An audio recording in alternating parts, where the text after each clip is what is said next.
Babi, agora teve um jogador que foi homenageado no Cruzeiro. Aliás, eu acho isso maravilhoso, porque meio que o Pedro Lourenço e a diretoria eles estão resgatando muito desse passado, né, dessa história, que era uma cobrança que a gente tinha muito em relação a SAF Ronaldo, né? Parecia que eles não... O Cruzeiro não tinha passado. E o Cruzeiro tem passado, e um passado vitorioso, né? Pois é, e eu acho mais legal também, Odi, essa homenagem em vida, né? Claro. Às vezes espera alguns ídolos morrerem pra homenagear, mas aí não adianta muita coisa, né? E aí o Cruzeiro hoje divulgou nas redes sociais essa homenagem ao Piazza, né? Ídolo multicampeão, zagueiro aí pelo Cruzeiro, que derrotou o Santos de Pelé em 66, campeão da Libertadores em 76, também teve a Copa do Mundo de 70, e aí foi uma homenagem muito bonita, o torcedor tá vendo aí agora na nossa live, Adilson Batista, que é o diretor aí da base, estava lá, o Pedro Júnior, Leonardo Jardim também. É muito legal a gente ver essa integração, né, Dimara, do futuro e do passado do Cruzeiro. E aí o campo, né, um dos campos da Toca da Raposa 1 agora vai se chamar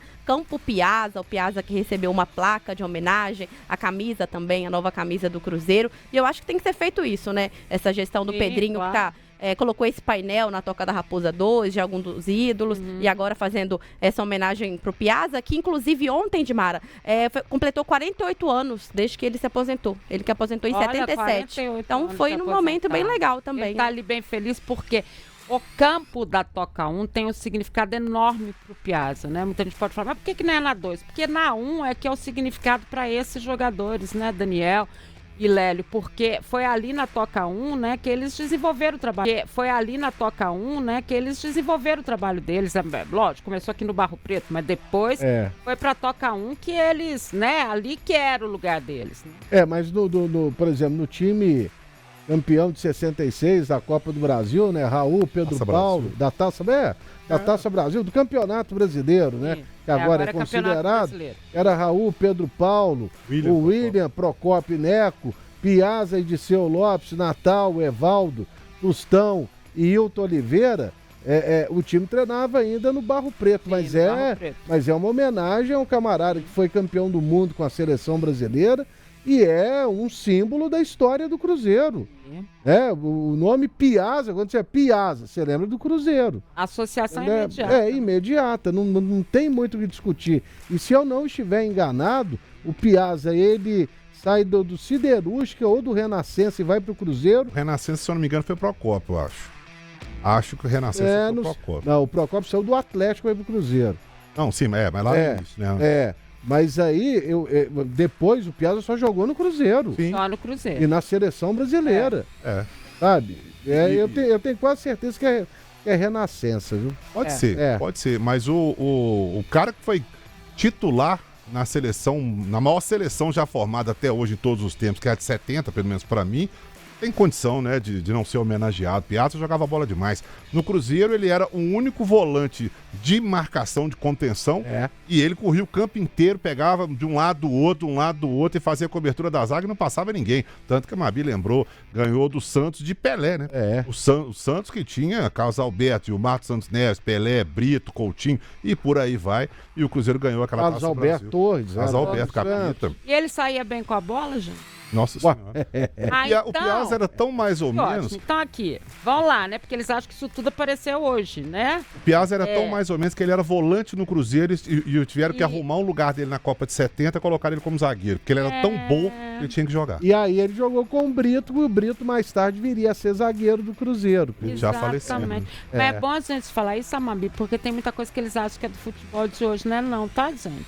Ele já jogava bem, já saía bem com a bola, já combatia bem, né? Naquela época. O Piazza, ele sempre foi tão visionário, né? Que ele sempre se preocupou com o futuro do atleta. A profissionalização do futebol tem muito a ver com o Piazza, tem muito a ver, não. Talvez ele tenha sido, assim, o jogador mais inteirado nesse tipo de situação que o Brasil já teve, né? De lutar pelos jogadores, pelos direitos, pela profissionalização mesmo, porque antes, na época dele, todos os jogadores tinham que trabalhar, tá, gente? O Procópio, só por um exemplo, vou lembrar do Procópio, trabalhava no banco, né? Ele, o Piazza, eu não sei o que ele fazia, mas cada um tinha um emprego, porque não dava. Na verdade, na época do Piazza, o Piazza já conseguiu mais profissional. Era mais profissional, tanto que ele ajudava os caras, ele teve posto de gasolina, né? Foi um cara que realmente era empresário, ele sabia direcionar o dinheiro dele para não fazer lambança, né? Como muitos faziam e depois ficam aí né, vão ter que ir para a GAP e tal. O Piazza se preocupava muito com o futuro e dava muito conselho à turma do Cruzeiro lá para não fazer lambança com dinheiro, né? Mas tinha muito o que fazer. Olha, gente, quando eu era assessora de imprensa do Cruzeiro, anos 2000, ele ia lá dar palestra para os jogadores, como que eles faziam, de como que eles poderiam ser, para você ver a importância dele quando a gente fala no do jogador de futebol profissional, né? Quando a gente fala da profissionalização do futebol, das coisas que os jogadores hoje têm direito e que anteriormente não tinham direito a nada. Então o Piazza tem uma importância não só como que ele representou como jogador de seleção, jogador do Cruzeiro e tudo mais, mas também na forma como ele agiu nos bastidores e na preocupação dele com os companheiros dele. Super justa a homenagem. E por que é na Toca 1? Porque talvez a Toca 1 seja o centro de treinamento mais significativo, né, Lélia e Daniel? Por tudo que ela representa, por tudo que ela representou para a seleção brasileira, para o Cruzeiro, para a muitos história jogadores do futebol, foram né? formados aí, né? A Toca 1 Bom, ali foi uma visão do Felício Brandi, né? Sim, Felício Brandi. Com Furlete. Carmine Furlete. Com Carmine Furlete, mas do Felício, que inclusive doou o terreno e fez a Toca da Raposa na gestão dele, e tanto que serviu como o local de preparação para a seleção em 82 e 86. Sim. Até a Granja Comari ficar pronta. A Granja Comari, ela já fala, o Cruzeiro tem, a seleção não tem. E aí depois os clubes vieram surfando na onda do centro de treinamento. Piazza é um cara tão humilde que ele não sei se ele ainda é sócio do Minas Tênis, mas ele diz que quando ele tava lá, jogando peteca com a turma e tal, chegou um cara lá, que isso? Um campeão mundial de 70? Meu Deus! Ele falou assim, para, velho, nós estamos todo mundo aqui, vamos bater papo, a conversa é essa. E ele é realmente muito bacana, e só para lembrar, e acho que é uma coisa que é legal das pessoas saberem, você sabe que tanto o Luiz Felipe Scolari quanto o Levir Coupe, eles eram contra a Toca 2, né? Porque eles achavam que o Cruzeiro, a história do Cruzeiro estava muito ligada à Toca 1, que a Toca 1 é um símbolo do futebol brasileiro e da história. E aí eles diziam assim, mas por que não pode aumentar por aqui mesmo, né? E fazer e tal. Eles foram contra a construção da Toca 2 e não deixaram de falar isso, tá? Em todas as entrevistas. Era muito diferente, então tinha um portãozinho da arquibancada da Toca 1 ali, quando você queria ir lá e assistir o treino, você ia lá e assistia. Ficava aberto. Já tinha galera que vendia picolé ali fora, pipoca. Valu, do time do Cruzeiro, que hoje tem uma base, tem alguém que está precisando mostrar alguma coisa aí? Tem alguém que precisa aproveitar esses jogos, essa Vitória Cup, para apresentar alguma coisa para o Jardim que ainda não foi apresentado? O Wallace é um deles? O Wallace precisa, né? Eu já disse aqui em outras oportunidades, acho que é um jogador... Eu enxergo que dificilmente o Wallace vai conseguir mudar o cenário dele dentro do Cruzeiro, mas isso é uma função do Jardim, cabe à comissão técnica dele. São só 2 jogos, né? Até pegando ali o que o nosso GC está falando de Japa e Rodriguinho. Cara, o Japa...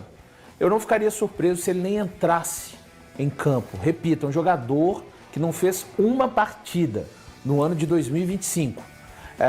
O Rodriguinho teve algumas oportunidades. É importante lembrar que o Rodriguinho não foi negociado pelo Cruzeiro porque o Cruzeiro não quis. Tiveram procuras para esse jogador do Atlético Paranaense, de uma equipe da MLS.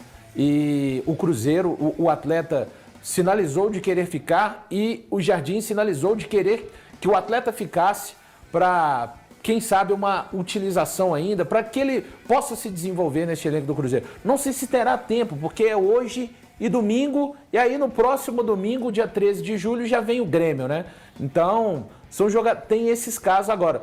O Lautaro, por exemplo, o Lautaro é um cara hoje negociável no Cruzeiro. Então, eu no lugar do Lautaro, se eu tiver alguma oportunidade nesses 2 jogos, cara, a areia final ali, sabe, daquela ampulheta do tempo que tá indo para ele. Se chegar uma proposta para o Cruzeiro entendendo, o Cruzeiro não quer liberar, não vai liberar o jogador de graça. O Cruzeiro quer tentar, quem sabe, conseguir o mesmo que investiu ou perto disso, assim aceita, topa negociar. Até essa semana surgiu na Argentina um possível interesse do Racing, que acabou de perder um atacante para o River Plate, enfim.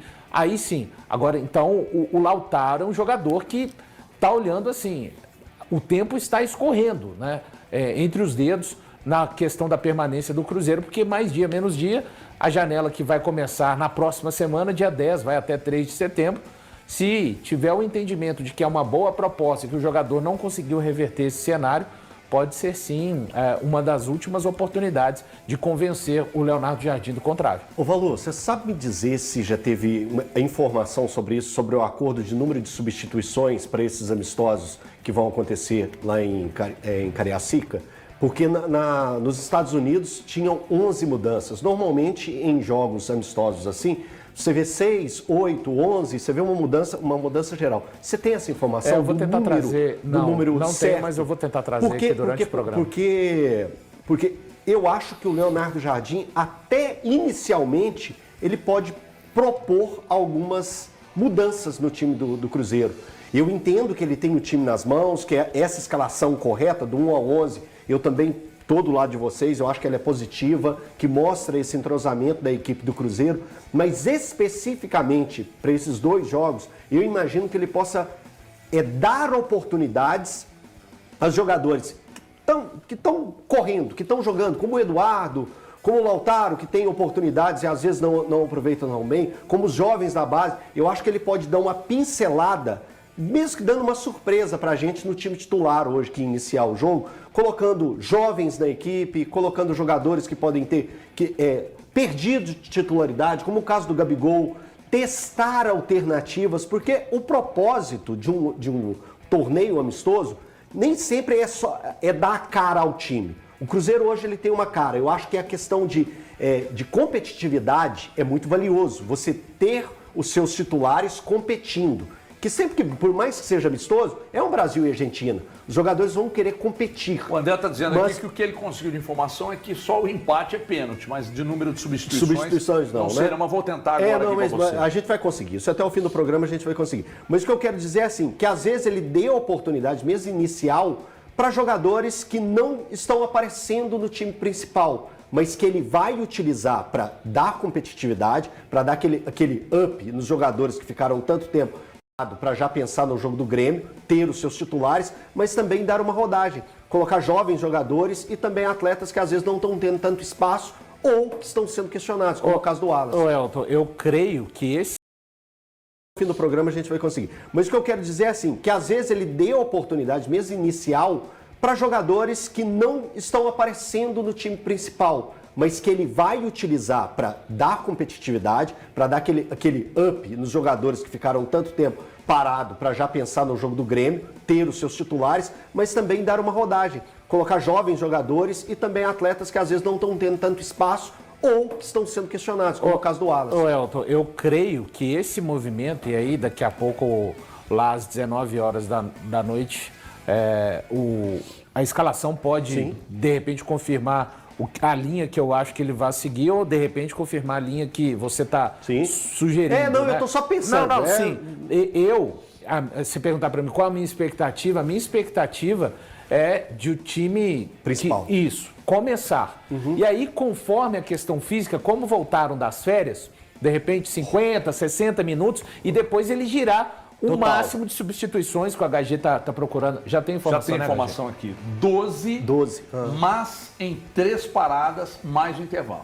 Então é igual à Flórida. Isso. Igual na Flórida. Então, ou seja, a minha expectativa é de um time que vai jogar entre 60 a 65 minutos no máximo hoje e vai trocar geral. E no segundo jogo, por ser o domingo, de repente, um pouco mais. Ô, Valu, com essa informação do Everton, eu acho que vai virar o primeiro tempo com um outro time, igual fez contra o São Paulo. Eu creio que fará isso. Foi o São Paulo, não foi que o Cruzeiro mudou inteiro? Lá 19 de janeiro, isso estreia muda inteiro. Da temporada. E contra o Atlético, não. Foi mais pausado, tempo, né? Porque era um clássico também. Jogaram 65 minutos. Isso. 65 minutos, Mas eu acho que vai ser bem a cara do jogo contra o São Paulo. Porque, afinal de contas, a gente está no meio da temporada, mas ela começou de novo para os atletas, né? Foram quantos dias parados? Foram 17. 17. Eu penso só uma coisa, você falou aí do Japa, e eu tô pensando aqui nisso que vocês estão falando. Eu acho, cara, que era um momento bom para poder também. dar uma oportunidade para ele. Até para ele poder se sentir dentro do sabe? Cara, não, ele não jogou, gente. Porque eu acho que é um processo de ter mais paciência. O Elton, eu tô falando para ele colocar ali. Botar para rodar 10 minutos. 15 minutos. 10 minutos. Ok. Pode ser que aconteça. É para ele sentir, sabe, confiança de um treinador. Só dele tá indo, gente, é um ganho. 6 meses sem jogar para um atleta muita coisa. É muito claro. Ele vai ter que jogar um momento, claro. É muito melhor que ele ganhe esses minutos contra o Defensa, contra o Banfield. É isso, um jogo oficial. Um jogo oficial. E a tendência é de uma intensidade Eu acho que ele vem na né? segunda leva, digamos. Ele não vem na primeira leva dos que vão entrar, entendeu? Ele pode ser esse 12º, né, Valor? Isso, exato. 11 entraram, 11 já entraram. Aí pega e fala assim, ô, chapa, entra aí agora. Eu acho que pode ser isso. Deixa eu dar um abraço aqui, agradecer ao grande Bruno Faleiro, que assim, meu irmão, é mandar mensagem, o cara na hora já pá! Profissional. É um baita de um cara. Bruno Faleiro é uma figura maravilhosa, cara. Que sujeito espetacular. Além de tudo, ele joga bola, ou falou? Joga. Ele é bom de bola, Faleiro é bom de bola. Toca baixo. É importante, né? Fã do ex. O Bruno Faleiro tem um tratamento linear comigo desde que eu fazia estágio na Inconfidência em 2014. Ele é baixista mesmo, né? Ele é baixista. Ele é bom de bola, viu, velho? Ele joga de quê? Ele joga atacante. Teimoso. Ele é muito Eu teimoso. gosto, ele não acho ele ruim, não.